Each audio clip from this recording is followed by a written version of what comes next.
Records of time, we know that man has sought to reach the depths of the sea, either as an adventure, or for gain, or to bring defeat to his enemy in battle.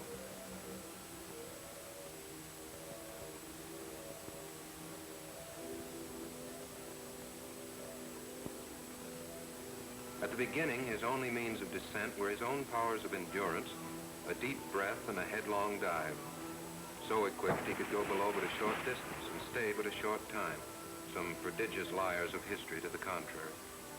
Consequently, he began to invent machines that would enable him to remain submerged for ever-increasing periods, and mighty crude they were, too. For instance, regard this gadget developed by Larini in 1609, a fairly sure guarantee of hemorrhage in the lungs. But despite the dangers and the difficulties, despite the bends and suffocation, man went on trying.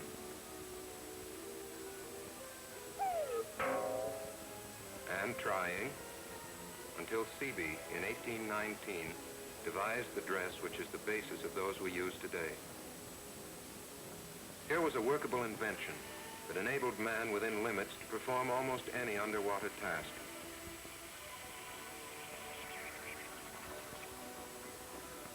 He could search for lost objects on the bottom of the ocean.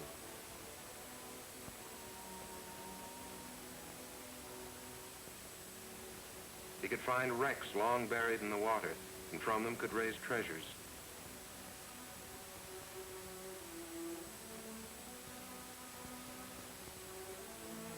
While still at sea, he could repair ships damaged by collision or by war.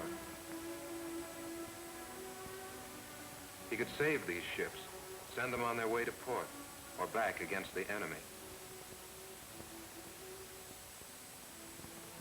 He could rescue his friends who were trapped in submarines, releasing them from death.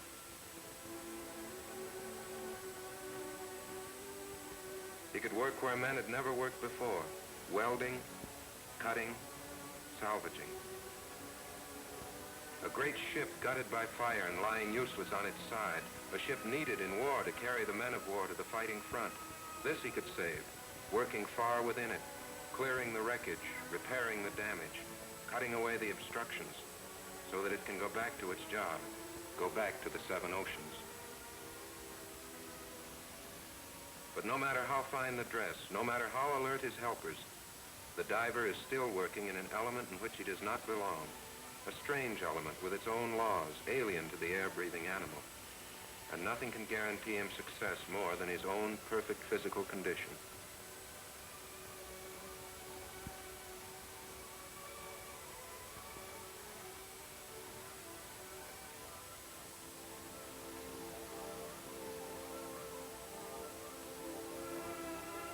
It is not enough that he be able to pass the ordinary physical examination, even the rigorous Navy examination.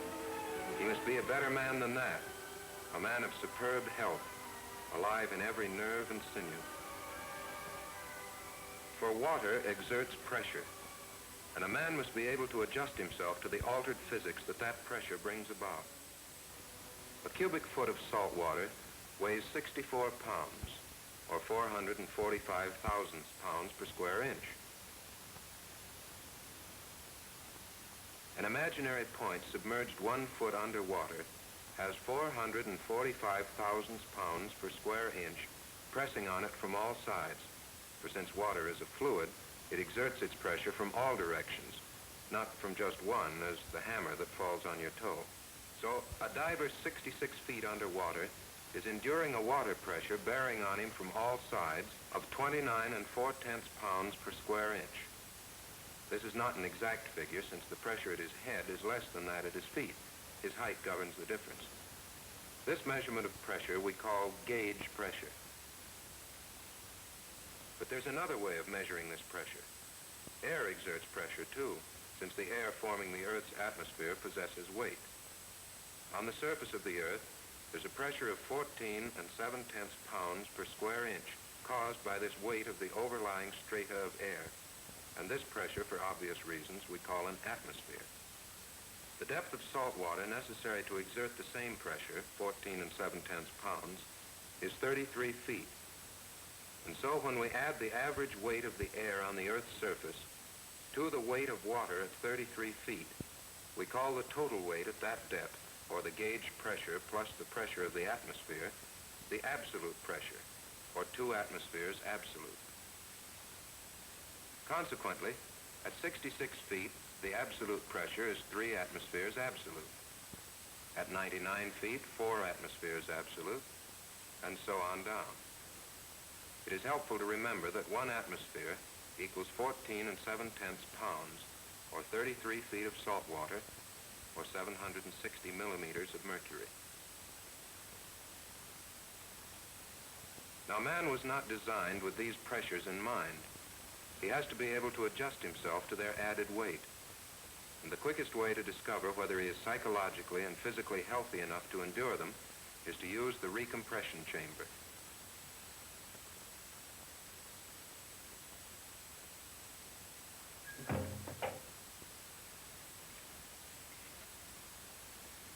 Though designed primarily as an aid in treating the diseases of pressure, this chamber, since it permits a man to be subjected to any desired pressure, serves as an excellent examination room. For it obviates the dangers of sending a man over the side and into depths from which it might not be easy to rescue him, should he not be capable of withstanding increased pressure.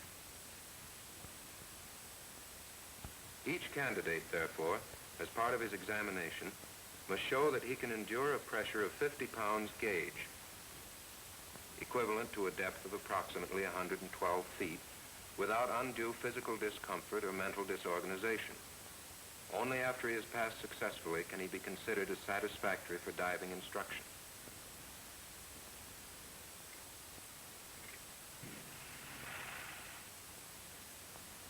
And so to pass, a man has to be absolutely healthy.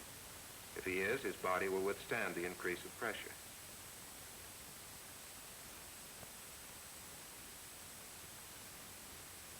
The human body is composed of approximately 70% water, 15% fat, 15% solid tissue. Since it is almost impossible to compress water, the healthy man is able, by the very nature of his body, to bear a pressure throughout his entire frame without altering shape, equal to that exerted at 6,000 feet, where the actual structure of his cells would change form. But this is a depth to which at the moment there's no hope he'll be able to descend. It is not the pressure itself on his body, provided that body is healthy, that taxes a man's endurance in the dark lower waters. Among other things, it is the effect that the pressure has on the air a man breathes. Air, as we know, is composed of various gases. Its approximate composition is oxygen, 21%, nitrogen, 78%, carbon dioxide, 0.03%, and certain rare gases, 0.97%. And these gases, unlike water, can be compressed. That is, a given amount of air can be squeezed into a smaller space than it originally occupied. An open bell at sea level contains air under a pressure of 14 7/10 pounds. If it is lowered through the sea, the pressure from without forces the surrounding water through the open bottom and makes its power felt on the air, pushing it into an ever smaller space. It happens that at 2 atmospheres absolute, or 29 4/10 pounds, the air is squeezed into half its original volume. At 3 atmospheres absolute, or 44 1/10 pounds, into 1/3, and so on. The bell always contains the same quantity of air. That air merely takes up less and less room as the pressure grows greater. In other words, its density increases. The diver, however, is enclosed in a dress which has a fixed volume. Consequently, since the air in it is under pressure according to the depth that the diver is submerged, and since the actual space that air occupies is less than at sea level, it will take a far greater quantity of air to fill his dress. This increased density of the gases of the air has strange effects on man, who is designed to breathe air at sea level pressure. 2 of the gases, nitrogen and oxygen, become in large amounts definitely toxic, and so limit the depths to which man can dive breathing compressed air. This limit is considered to be 300 feet, where the pressure is 148 2/10 pounds absolute, or 10 atmospheres absolute. Here the density of each gas present in the suit and so breathed into the lungs is increased 10 times, and in such quantities both nitrogen and oxygen are proved poisonous. Nitrogen is the more dangerous, for nitrogen in quantity has a narcotic effect, produces in some individuals, even at depths as small as 100 feet, a narcosis akin to drunkenness, or that produced by ether.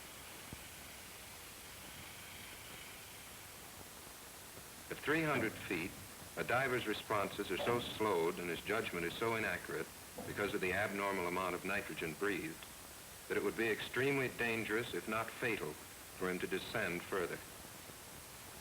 Life-giving oxygen as well prohibits compressed air diving for depths greater than 300 feet. Oxygen is consumed by the body, the lungs absorbing approximately 5% of that present in the air breathed. This consumption occurs in the lungs as the oxygen combines with substances in the red corpuscles of the blood, and then is delivered by the blood to the tissues of the body where it is burned. This combustion forms carbon dioxide and water, which the blood returns to the lungs where it is given off to the air. When man is below 2 atmospheres absolute of pressure, pure oxygen, breathed long enough, irritates the tissues of the lungs, produces nausea and dimness of vision, and as the pressure is increased, muscle spasms, convulsions, and unconsciousness ensue. Now, air is approximately 1/5 oxygen. 300 feet equals 10 atmospheres absolute. So the oxygen concentration at 300 feet is the same as 1/5 of 10 atmospheres, or 2 atmospheres absolute of pure oxygen. Consequently, 300 feet is as far as man can safely descend, breathing compressed air. Diving to greater depths is possible only on a helium-oxygen mixture, in which helium replaces nitrogen, and the amount of oxygen is reduced according to the depth, so that the quantity breathed always remains less than 2 atmospheres absolute of pure oxygen. But even the normal body is subject to diseases that in the comfortable world of sea level pressures are no problem, and the pressure chamber brings these diseases to light. The most important of these are diseases of the respiratory system. Though the basic examination for these are made before the candidate enters the chamber itself shows, when pressure of 50 pounds is applied, whether the candidate's upper respiratory system is open to permit increased air pressure to reach the middle ear and sinuses, which are but air chambers within the body. And to equalize pressure, all passages of the ear and sinuses must be open. The ear, fundamentally a simple mechanism, is composed of 3 parts. The outer canal, which gives entrance not only to sounds, but also to the pressure of the atmosphere. The middle ear, where the eardrum receives the sounds and they are heard. And the Eustachian Tube, which connects with the nose and throat, and by so doing provides the same pressure on the inner surface of the drum that is exerted on the outer. Now, fortunately, air and water are not rigid solids, and so do exert their pressure in all directions, with the result that anything submerged in either does not alter shape unless there is a closed-off airspace inside that object. For instance, a sealed and empty tin can is lowered into the water. At a certain depth, it is crushed by the weight of the water. In the same way, if there were any sealed-off air spaces in the human body, they would be crushed by the pressure of air, let alone by the vastly greater pressures of water encountered in diving. Luckily, man has no such sealed-off parts. But should the Eustachian tube be blocked, either temporarily by a cold or permanently by a growth or malformation, a closed-off space would exist. The increased pressure from without would not be equalized from within, and the eardrum would bend from the unequal pressure, causing acute pain. A difference of 1 to 2 pounds will produce this pain. A difference of 5 pounds, which is roughly equivalent to the pressure at 10 feet underwater, may rupture the eardrum, just as the top of a bass drum would collapse if you jumped on it.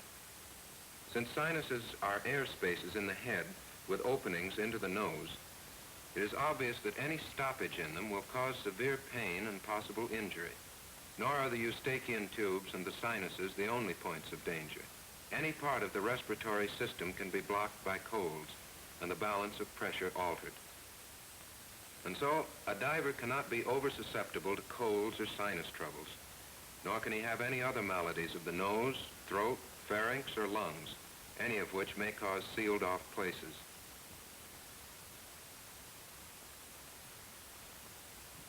Nor may he be overweight. His body must be lean and wiry, regardless of his size. A man whose fat content is considerable is a poor risk as a diver. He is more subject to caisson disease, or bends, than any other physical type. Bends are another of the contributions of nitrogen under pressure to the perils of diving. As we have seen, oxygen and carbon dioxide combine with the blood. Nitrogen does not. Instead, it remains in solution in the blood and tissues of the body. Each circulation of the blood through the lungs increases the nitrogen saturation in the blood, so that when the diver is at a pressure of 10 atmospheres absolute, or 300 feet, the nitrogen in his body is approximately 10 times more than at 1 atmosphere. He is like a bottle of soda water that has been capped. His blood and tissues are charged with gas in solution, just as the soda water is. And should he come to the surface too quickly, his body reacts as does the soda water when released, because the blood cannot carry in solution to the lungs the excess amount of nitrogen being released from the tissues. This effect can obviously be disastrous. Bubbles in the joints will cause severe pains. Bubbles in the veins will stop the flow of blood. Bubbles in the brain and spinal cord will cause paralysis. If within 7 minutes the blood is not restored to the brain tissues, the damage may be permanent. A bubble of sufficient size lodged in the heart can cause instantaneous death.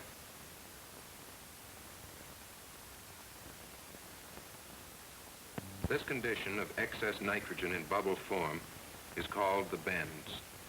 It has been found that if the pressure is reduced at the rate that will keep the absolute pressure of the nitrogen in the body at less than twice the absolute pressure of the air being breathed, no bubbles are likely to be found.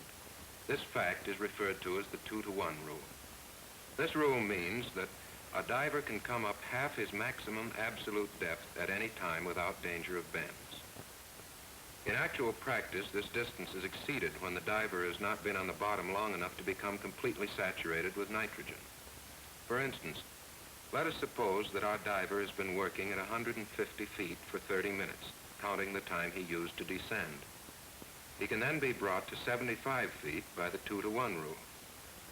But by taking advantage of his incomplete saturation and of the amount of nitrogen lost in a slow ascent, never exceeding 25 feet a minute, he can safely be brought to 20 feet using a little over 5 minutes to reach that depth.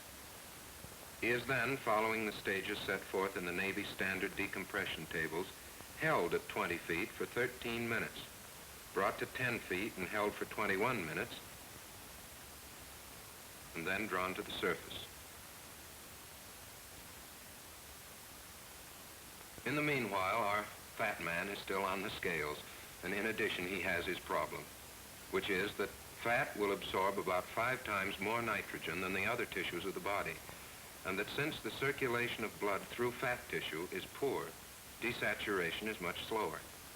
It is obvious that the poor fat man is either in danger of the bends or of spending far too much of his time in the recompression chamber.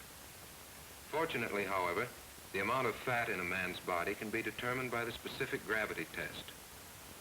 This test, with scientific accuracy, measures the fat content of the body by discovering a man's specific gravity and comparing it with an established norm.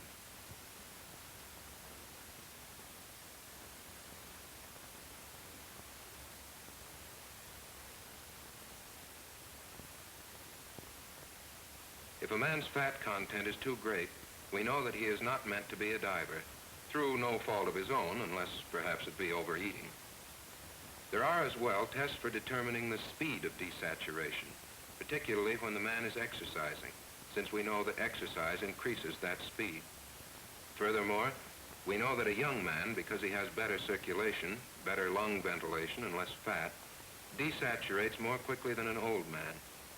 And that is why 30 years is the upper limit for candidates. And so our diver must be a perfect physical specimen. There must be nothing wrong with him. His eyes must be 20/20.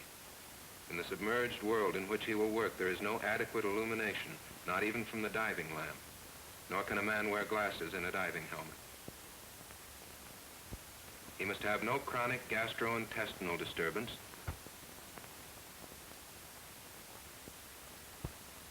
no disease of the kidneys,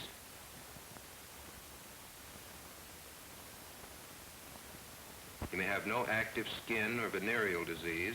A history of syphilis will cause his rejection.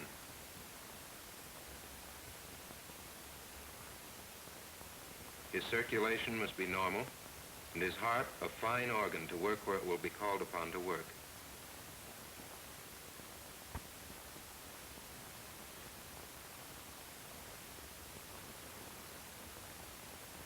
And above all, he must be healthy mentally. The bottom of the ocean is no place for the neurotic, the man who is afraid of the dark or of confined spaces. So though he has passed his examination and his training, a diver has a duty to himself and the service to keep himself physically sound, mentally healthy. In his spare time, he should exercise, play games, study the nature of his profession, experiment, learn.